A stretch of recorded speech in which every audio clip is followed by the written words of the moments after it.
lead off on that? Sure. Natalie and Jessica come to us as we say, they're representing County Gen. They'll tell you much more about that as they get into their presentation. But the County Gen is a digital media organization that that they formed. Jessica is a wife, mother of 2 boys, 5 cats, 2 dogs. Wow. Natalie married the love of her life just prior to the COVID pandemic. So I guess I don't know if that's good or bad.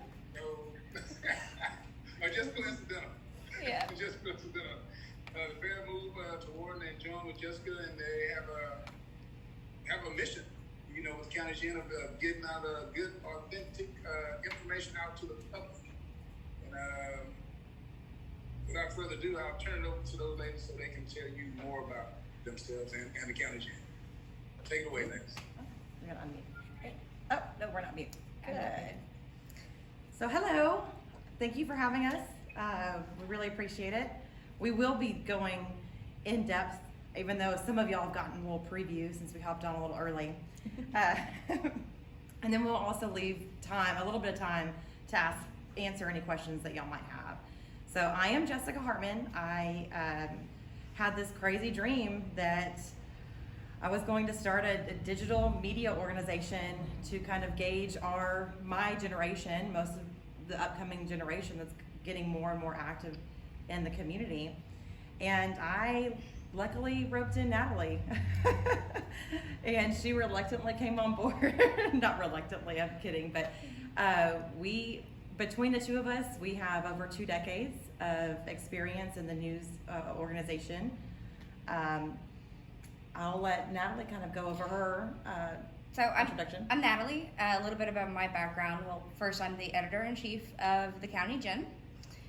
Born and raised on Campo, so I'm from the area. I've always wanted to be a writer, but I found journalism while I was studying at UTSA. I've worked for several newspapers, including Brenham Banner Press, Wharton Journal-Spectator, which some of you may know me from, and the El Campo Leader News. Prior to joining Jessica in this venture, like Clifford said, I met the love of my life in Brenham when I was working as news editor for the Banner Press. And we got married on 02/22/20, which is a palindrome because I'm a nerd. And together we decided to come back to Wharton, which is a place that I've always really held dear to my heart because I reported here for, about 2.5, 3 years. So together we're the County Gen. And like I said, together we make up the County Gen. It is a digital news organization. We're online. We have a website. I'm going to look at my notes here. So our mission is to create a more well-informed community. And how we plan on doing that is by producing fair, accurate accounts, news accounts that affect everyday life in Wharton County. We're not reaching for national headlines to shove in your face. Like we really want the community to be more involved with what's happening around them, and then allow them the opportunity to have access to that information for free. And we'll go more into that later. But our mission, again, is to stay 100% free and then to create a more well-informed community. I can't say that enough, and you're going to hear me repeat that throughout because that is our mission. That's one of our passions. And I feel like in order to get the reason behind that mission statement, I feel like we need to touch on how we got the idea to create the County Gen. So, like Clifford said, we have about 2 decades of experience between us, and as young women in a newsroom, which is a very special place, but a very what is the word I'm looking for? A very traditional place as well. We felt like when we presented ideas, they would get shut down and said like, oh, this is the way that it's always been done. And like, I don't want anyone to think that we're like bitter young women and this is the whole reason, excuse us, we got a text. This is like the reason why we did this. We didn't think, we were privileged or anything. We both had amazing opportunities in this field, and we've taken what we've learned and implemented it into what we're doing today. And so because of our experience, we saw like the old way wasn't working, or wasn't working to its full potential. And in today's, fake news, it's not a secret that doubt's cast on the media for lack of trust. And we asked ourselves, like, why? How did news organizations come to this point? How can we fix it? How can we earn trust back? And news can be a really tough business. But Jessica and I believe there's something really special about local journalism. We wouldn't have dedicated our lives to it if we didn't. It's more intimate than when you read national papers, or like when you see like CNN or Fox News or anything on TV. Each person we interview has a face, and we're also members of the community we serve. So that's a really important thing for me, and I know for Jessica, just being local, staying local, giving local news. And if given the chance, we thought we would produce fresh local news that matters to the community, one that is equally underserved and undervalued by existing local media. We thought, like Natalie touched on, that we could earn that trust back.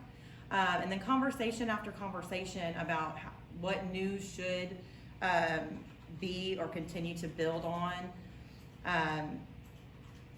We started to receive feedback, and as we received the feedback from community members, confidence just kind of blossomed in between us.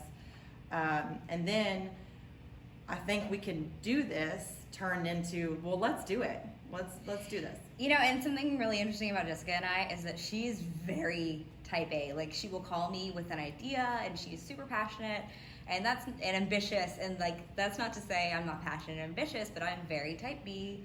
And I will never forget the moment that Jessica called me. I was at lunch, I was in my car, and she and I had been talking a little more often, and kind of going back and forth about like, oh man, if we had our own media organization, like this is what we do. And I was in my car, and she's like, Natalie, we could do this. And I was like, this woman is crazy. And it was like 2 days before her wedding. Yeah, I was like, I'm about to get married. Why are you doing this to me? I was thinking, like, she's absolutely crazy. Because honestly, I feel like I'd almost been conditioned to think small and to doubt, like, not only what could be done, but what I could do with, together. And anytime I spoke up or had an opinion in these newsrooms, it felt like I had to apologize for having a voice. But, Jessica helped me just like stop apologizing. And it's like in that moment, together we sort of found our voice, and we were like, let's do it. Like, yeah. And we stopped. This is happening. Like, and at that moment we stopped with the what ifs and stopped apologizing to ourselves. And to go into apologizing, I will bump into a desk, and I will say sorry to a desk. Yeah. I don't know why, it's just conditioned for me to say I'm sorry with everything. If someone gets into my way, I apologize. It's again like on a desk, not an inanimate object. That's what I am. I apologize for the messages, but that's kind of what, and a friend pulled me aside and said, why are you apologizing? Like, you've got to stop apologizing. Granted, when you're truly wrong and you need to apologize, absolutely. But you saying you're sorry, it's like you're conditioned to always have a guard up. Like, why? Or sort of, doubt yourself and what you're saying. And it was a friend. I mean, I felt like I got a free, psychologist, treatment from him. It was really awesome. And then we stopped with the what ifs. And we realized there was a need for our generation to become more involved. And then thus the County Gin was created. Yeah, and so I don't think it's news to anyone that everything's moving online.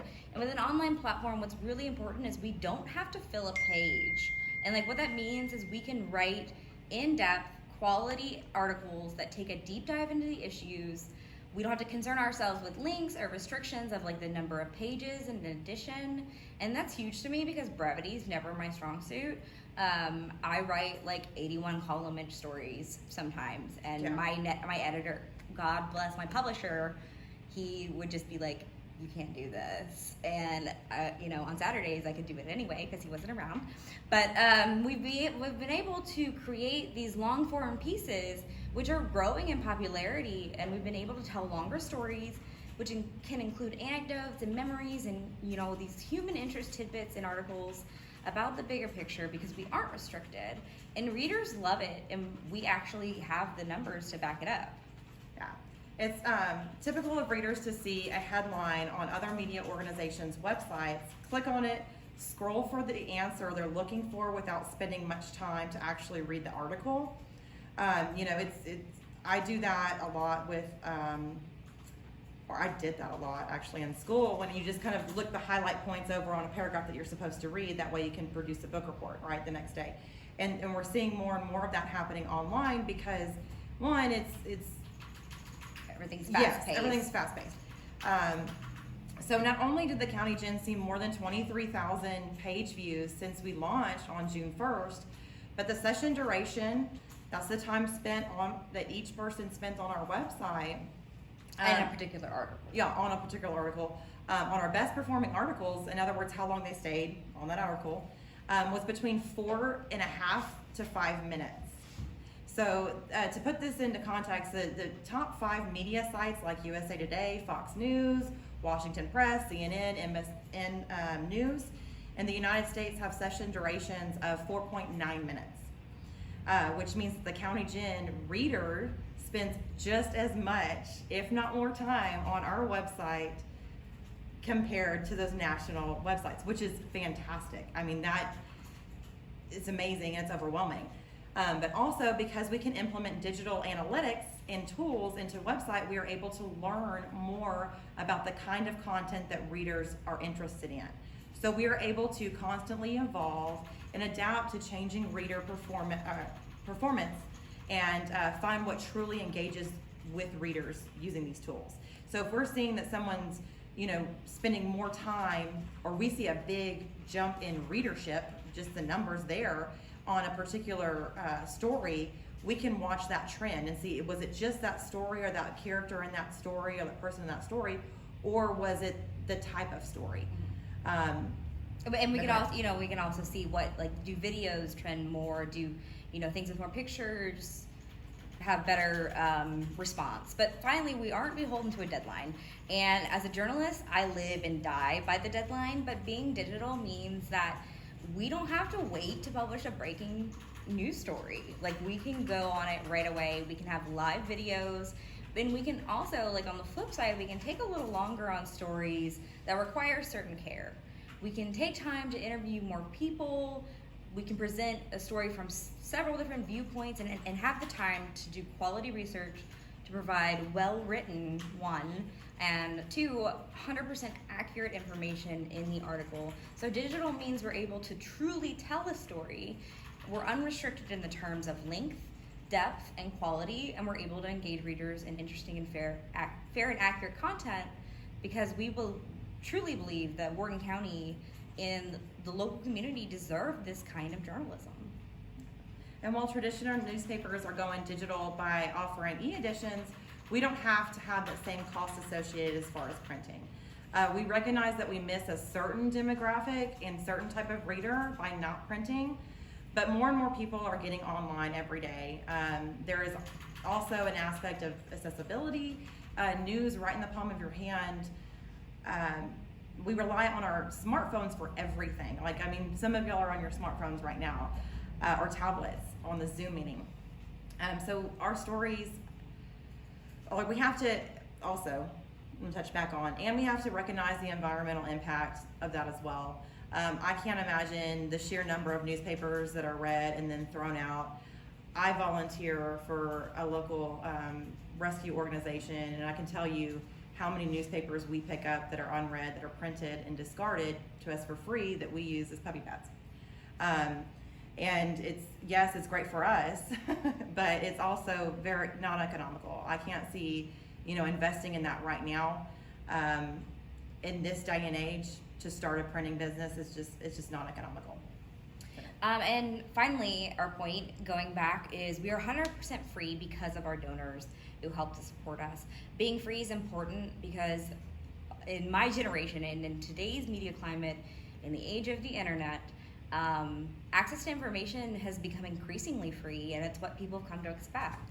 So not only is there the demand, but the result of that demand and that in us being the supply is that we have a more well-informed community, which again is our mission. And when we create a more well-informed community, we're actually sort of democratizing our system because there's more transparency and accessibility, and with information comes freedom. And I truly believe that, you know, the work that we do being free sort of empowers people to reach out to us and let us know what they want to hear about, reach out to maybe some of their elected officials that they didn't really feel comfortable, but it's sort of like breaking down that barrier. And we will always be 100% free because we truly believe that our communities are a better place when they are well informed. And you hear the phrase, information is power, right? Yeah. Being informed makes your voice be heard more, or it brings it up, right? It can only better our communities. Right. And so before you would have to pay to get that information, which it should be, you should know what's happening in your backyard. Yeah. You know, the governments around here are 100% transparent, or, you know, we're supposed to be, or aiming to. And we report that to the everyday mom and dad who can't make a 7 a.m. meeting because they're dropping their kids off at school, or, you know, they can't be around to make those meetings. So we're providing avenues for them to still attend and stay informed of what's going on their time schedule. And what so having information is power. I wanted to touch on that a little bit more, but well, and it's also the great equalizer, right? I mean, like you said, like, you know, certain people cannot make it to a 7 p.m. meeting on a Monday night. Some people have jobs. Some people can't find a sitter. Like, and that is the equalization by making it free. Say you couldn't pay for a subscription to get behind a paywall before. Now you can be well informed about your community without having to pay for it. Information is that great equalizer. Knowledge is that great equalizer. So that's really important to us as well. yeah. And then we also take information. So, like I was explaining with the analytics on how it can help us gear our information that we produce, or the stories that we produce. We also listen to the community members around us, and if they have questions, I am constantly. I didn't go on my work experience because I was naive to think that everyone knows me, but I've been in Wharton for 15 years, and I have worked for the city. I have worked for the Wharton Journal-Spectator. I have worked covering this whole entire district for AT&T. A lot of people didn't know that about me, but I get asked questions all the time, and some of the questions I don't know, and then I'll go find the answer, especially about our local governments. And when I first joined in Wharton, I was very intimidated to speak up on any committee or any board that I was serving because I didn't have those answers. And to me, it created a silence, and I just kind of went on with it. And then I don't know what it was, but I kept hearing, that's just the way we've always done it. This is the way we've always done it. And when I started asking why and researching it, it gave me more motivation to speak up, number one, and to create change. And not necessarily like we're not wrecking the system here. We're not like, you know, going crazy, but we're just, knowledge is power, and it gives you confidence to speak up. If your ditch isn't being mowed, who do you go to? And you feel intimidated because you didn't vote in the last election, so you have no idea who your representative is, right? Those are the mindsets that we kind of want to break. We want people to feel confident. They're going to know exactly who to go to if they have an issue. And to feel empowered. Yes. And I'm not saying just for complaints, you know, like also like for good things too. Maybe their ditch is being mowed. They want to give kudos to the right person. Yeah. So, so that's it for our end. Does anyone have any questions? Go. Yeah, I've got a question. Actually, it's kind of a two-part. Where did the name come from? And do y'all have like, a scanner or something, like you run down for local, or like an app or something for local like breaking news? Why don't you take the first Yeah. part and I'll take the second? I had a list of names. I had a list of names, and they were really good names. And like, okay, so I am very type A, and I get excited about everything. I am like everyone's cheerleader. Like, you could do it, yeah, jump off that 30-foot rock into the river, like just let's do it. Well, we went through a list of names. We actually argued about it. That was our first argument. This is our first argument. That's why we And we never laughed, came because back. it was our very first argument about anything. And how we settled, I still won. I don't. Of course, she still won. But how we settled on it is because I love the county gin. I love the simplicity of it. I honestly picture us right now. We're using Capiche Marketing's building right now for this, but because we don't have a physical location, one because of COVID, and two because we're a free news source and we're still building up funds. But my vision is to one day be in a building that once housed a county gin or once a cotton gin, and have it look so rustic on the outside and very modern and clean on the inside. And it doesn't have to be necessarily a facility that held that. It could be an old silo or something. That's just how my mind works. I think the name embodies the simplicity of going back to local journalism, Exactly. truth, accuracy, while also, it feels kind of newer though. It feels I don't know, it's like a revitalization of something, It's in our traditional. minds. It's That's what traditional, but it evokes, a revitalization. To answer your second question, we are working on getting a physical scanner, but right now I have an app on my phone, and whenever I hear a siren, God bless my husband, because I'm just like, shh, and I had to click it on, and usually by the time that I pull it up, I miss the location, and I'm like, please repeat it, dispatcher, please repeat it. But no, so every time I hear a scanner, I pull it up on my phone, but we are working on getting a scanner right now so that I don't have to shush my husband all the time. And to be fair, on that, with breaking news, yes, we want to cover and let you know that the Highway 59 is down, right, at a standstill because of a traffic jam. But with social media these days, you get those headlines in the form of friends' posts. Yeah. That are sitting in that traffic. You're gonna That get a are picture just so and happen to be there, Yeah. right place, right time. and that's fine. Everyone, it's not about who's the first, it's about who's the best with us. And that sounds really conceited, but it's going more in depth on that. Yes, everyone knew that there was a tragic accident on Highway 59, but people might not realize that there was a life lost, and then let's tell that story about that life. Yeah. That's the kind of angle that we're going at it. Definitely. It's very hard to become breaking news on those headlines like that, what you would hear over the scanner, and not dive deeper into the Yes. story about Sorry. the life behind it. It's very much a human face to names or victims or and we're actually working on why is there such a huge flux in accidents there? That's something that hasn't been touched.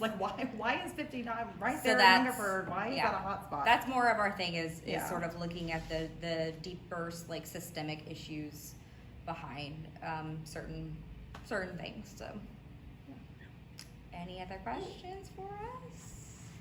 Did that answer your question? I think. That covered Okay. everything. I got thinking of the name. I'm looking at your name and I'm running through my head going, alcohol, city. We also do. We also love Jen. we also love love fire. to play Jen. And the Jen Running. game. Yep. The game as well. And then the whole scanner part, it got me thinking about Hurricane Harvey with all these mic apps and everything else. Yes. I was out on my boat responding to a lot of different locations, and they got me thinking. I was like, do they have a physical scanner somewhere? But if they're not, you don't have a physical location, or if it was an app-based type thing that you could utilize. Well, For eventually, now. that is actually our next phase is to become an app. Us ourselves. Yes, Yeah, for the county gen, and implementing things like you're saying, but that's just our next phase. We're people always say that, oh, I saw you on Facebook. Well, you don't even have to be on Facebook. Yeah. You can just go and bookmark thecountygen.com and subscribe. Yeah. I mean, you'll get alerted whenever. and the subscription's for free, and we don't spam you. You just you get notified if we upload a story that you showed interest in. So